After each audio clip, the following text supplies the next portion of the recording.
دعوت دینا چاہوں گا محمد علی عباس کو، جن کا تعلق IBA سے ہے اور ان کا موضوع تحفظ آزادی، حصول آزادی سے مشکل ہے۔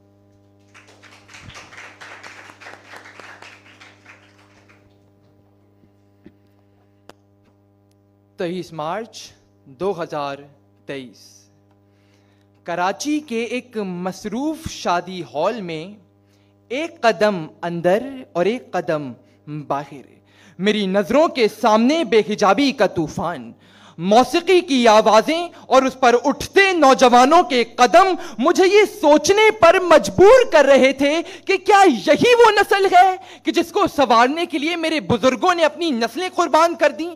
کیا یہی وہ پاک سر زمین ہے کہ جس میں اسلام کا پرچم لہرانے کے لیے میرے دادا نے اپنا محل نما گھر چھوڑ کر لیاقت آباد میں مہاجر بستی کی وہ کٹیا گوارا کی جہاں نہ دن میں پنکھا چلتا تھا نہ رات میں لائٹ؟ اتنی اذیتیں اور تکلیفیں اپنے دل میں چھپا کر دنیا کے سامنے مضبوط نظر آنے والوں نے کبھی نہ کبھی تو یہ ضرور سوچا ہوگا، ادھر کا کوئی مل جائے ادھر تو ہم بھی پوچھیں گے، ہم آنکھیں چھوڑ آئے ہیں یا چشمہ چھوڑ آئے ہیں۔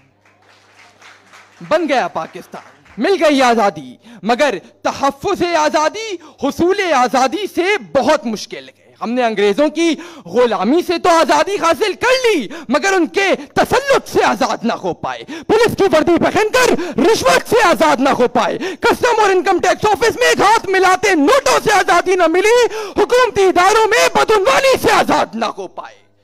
1947 میں ایک سپر پاور سے پاک سرزمین حاصل کرنے والا ملک 1971 میں اپنے بازو کی حفاظت نہ کر سکا، ہم فقط دیکھتے رہے۔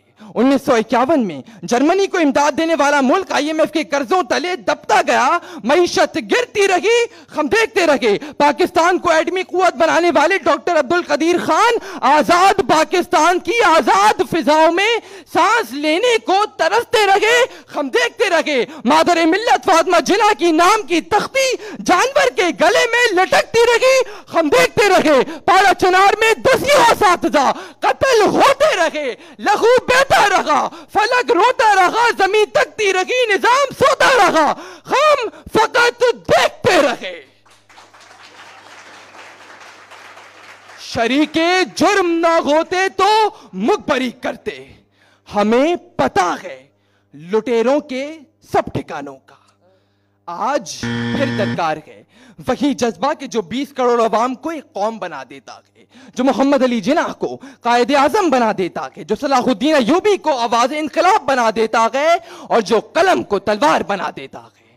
اگر آج ہمیں پاکستان کی آزادی کا تحفظ کرنا ہے تو سہارا لینا ہوگا علم کا، سہارا لینا ہوگا اس کتاب کا کہ جو مکمل دستور حیات ہے، کہ جس کی حفاظت کا ذمہ دار خود خالق کائنات ہے۔